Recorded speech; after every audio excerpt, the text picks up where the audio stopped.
Cornish Mutual, farming insurance experts.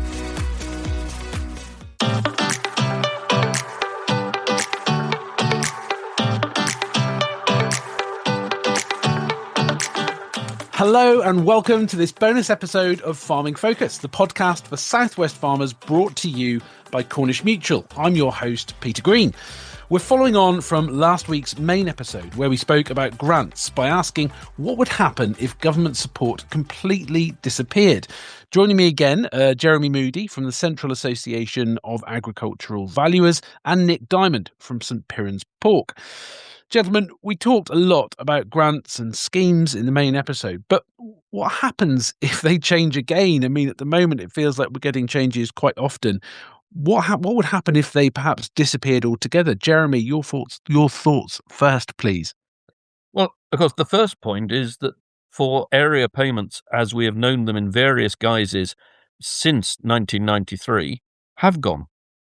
All that's left after last year's decisions over what had already in England become the de-linked payment, all that's left for 26 and 27 is roughly the same size for most people as the pensioners' winter fuel allowance.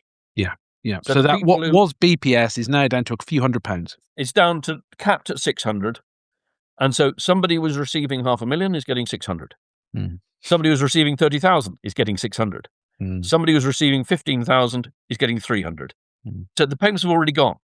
It's now, I think, for people to go through that pivotal change of mindset, the psychological shift of view that recognises this, that government has essentially walked from those supports.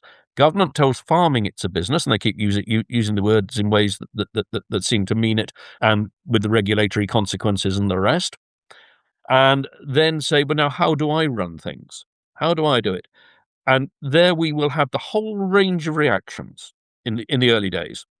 We'll have the people who have been, for one reason or other, shut out of the existing past payments, for whom they are now on a level playing field with everybody else. We'll have the people who have basically subsided into comfortable support and who have accepted, they've allowed costs to grow, they've not changed structures, they've not adapted their businesses, they're all those 30 years older, and who will view this as an uncomfortable and hostile period. And the processes of change by which we move, we look for humane change between those for whom this is too difficult and those for whom this is an opportunity, will govern how we then look into the next decade. So it changes who is using what land, not who owns it. Family land can be kept, but who is using what land to farm well, to manage it well, to give a good income for the landowner and for the farmer. The more that we can look at that positively, rather than simply be a bruised industry begrudging change and hunkering down, the better we will be. Wow. Some really profound points there. And actually, for many people, some uncomfortable listening. So we are going through an uncomfortable and hostile period. And actually, you used the word change many times there. Change towards those people who can farm well, manage the land well, to give a good income for the farmer and the person that owns the land. This will feel really difficult for some people to hear. Nick, how do you feel when you hear Jeremy talking about this, and how do you think your peers will be feeling? You know, how can you empathise with them? Yeah, completely. I mean, I feel lucky that our business is in a place at the moment where the impact of Jeremy's prophecy, which I agree with, isn't quite as daunting, but it will be daunting for a large proportion of farmers. For me, if we lost the SFI, it would be unthinkable. There's nothing that we're doing under the many options of SFI which we wouldn't do or wouldn't choose to do. But the problem is the product that all of us are producing is too cheap. So still that SFI income and the other environmental payments are still effectively a top-up payment.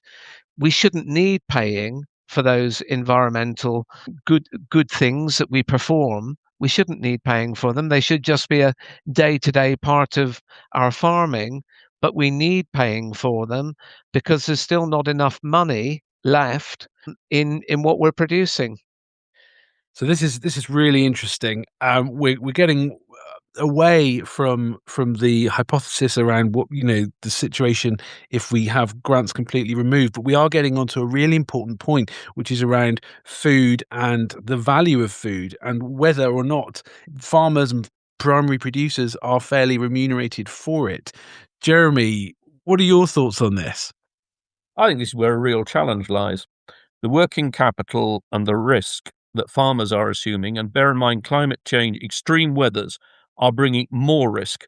I think the day we're recording this is a day when the Southwest is taking a particular pasting from extreme weather for the second week running, I think, as I understand it. And what is the reward for that? Strictly, the more risk, there should be more reward. If you have to face new pests and new diseases, or you have to face torrential flooding or the impact of drought, then that's something that has to be ridden out over time. And that requires more reward to be able to stand that, and businesses have to adapt around that. The core problem, and this is where Nick has stepped out of what I'm about to describe, is that the mainstream food system in this country is very largely without profit. There's a phrase I've borrowed and cite periodically, which is that the processors took the farmer's margin, the supermarkets took the processors' margin, and then they cannibalized their own margins. So I think most of the supermarkets' margins come from non-food trade.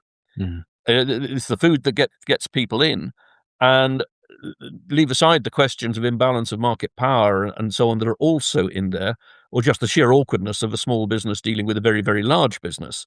And so we need to try and find ways to rebuild margin within the British food sector.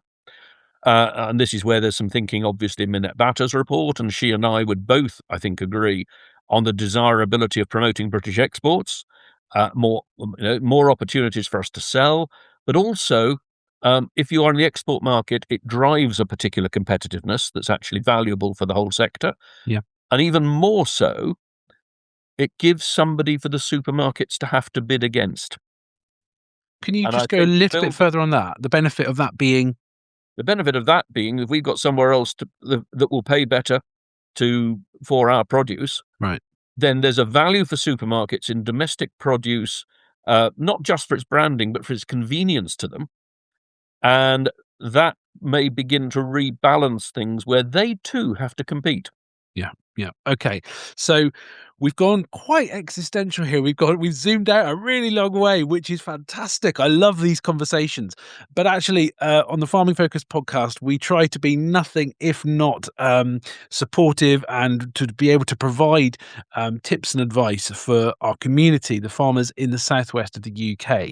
And actually, what it feels like we're really saying is we just need to have resilient businesses, those businesses that can withstand shocks, that can withstand a shock of having absolutely no support, that are really all across their numbers, and that they understand their cost of production in the market that they have to sell into. And that's a caveat there, because we may not like the market that we're selling into because of the prices that we're getting paid, but actually it's the market. My grandmother always used to say, you have to play with your playmates.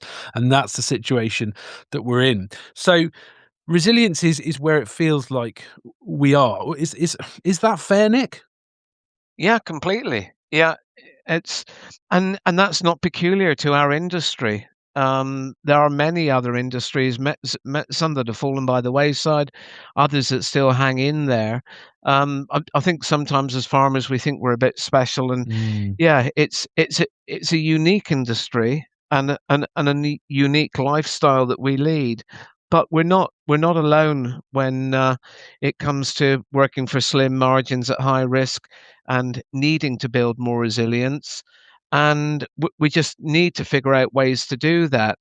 And whilst most farms have become so large that doing the kind of thing we've done in creating some sort of a niche market or connecting closer with the consumer is difficult, I do think there's massive scope for big farms to integrate so that, for example, cereal protein growers, combinable crop growers could supply livestock farms direct, maybe create a county label or a set of production standards instead of just loading that commodity onto an Arctic lorry. It was probably sold 6 months ago, and just hoping on the day that things fall right on the other side of the planet, or weather or political or war events, if things just line up, and hopefully you might just make a profit on it. But none of those things are within our control.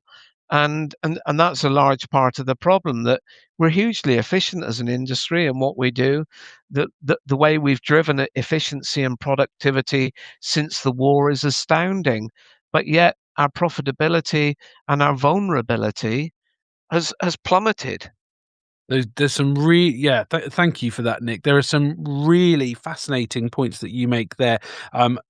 Really interesting to hear that piece, basically around localism and collaboration. Is there an opportunity for businesses that are in different sectors, so perhaps combinable crops, as you said, to be working with pig and poultry producers near to them, taking those links out of the chain, and hopefully meaning there's a little bit more meat in the deal for all parties.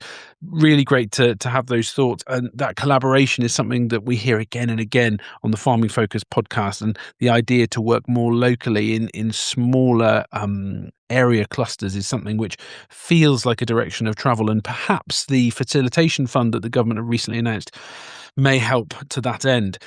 Unfortunately, we're nearing the end of our conversation, so I need to bring this to a close.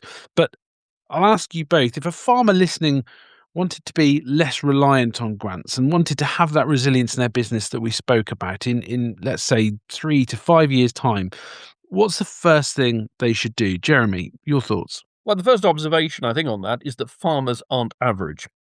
Not only are they all individual and all in their own farm and their own situation, but there is, and we have to be honest here, there is a massive range in the financial and physical performance of different farms. And some of that may be to do with age or finance or all sorts of other reasons. But actually, there are a whole load of people in farming who have been making money, bidding for tenancies, doing other things on the basis that the support they've been getting is just an extra, if they get it at all. Yeah, those are the people, and it may be a question of mindset, it's attention to detail, it's timeliness, it's cost control. And a year ago, I might have been talking mainly about fixed costs, but actually I think at the moment there's strong concerns over combinable variable costs as well. That is controlling those, understanding what they do, spending, not restricting spending, but spending wisely on those. That actually there are people who are already in this universe we're describing. So how do we help those do better, but also how do we help others or new people coming in who can deliver that level of performance? So, Nick, final words to you. What are your closing thoughts? Don't worry about what your neighbours think about what you're doing, but think about what you do, what you're best at, what your strengths are, and how you might become a price maker, not a price taker. And that's way, way easier said than done. But there are unique aspects about so many businesses that produce incredible produce and just put it on a lorry and hope that the price is right and leaves them with a margin. We can't afford to carry on like that, because that's just a lottery. We have to gain some influence. It's harder, I would say, to influence input costs unless you change the business model and slash those inputs. But the actual cost of that individual input is hard to influence. But I would say it is easier potentially to form working relationships with local, be it butchers, retailers, who have an interest in what you're doing, the way you do it, and are prepared to recognize that with a premium. Fantastic. I think we're hearing messages there that we heard when we spoke to Wendy Nicholas and Jack Pierce on the podcast a couple of weeks ago. So try and get your business into a place where you are able to be a price maker, not a price taker. It's not easy. It's easier said than done, but it's something to consider. And I think the final thing, the thing that really sticks with me, is what you said, Nick, about we're unique, but we're not alone. There is support out there in our community and in allied groups alongside our community. So make sure we use them. Gentlemen, it's been a real privilege to speak with you today. Thank you so much for all of your thoughts. To my guests, Jeremy Moody from the CAAV and Nick Dymond. Gentlemen, thank you for coming on to the Farming Focus podcast. Thank you. Cornish Mutual, farming insurance experts.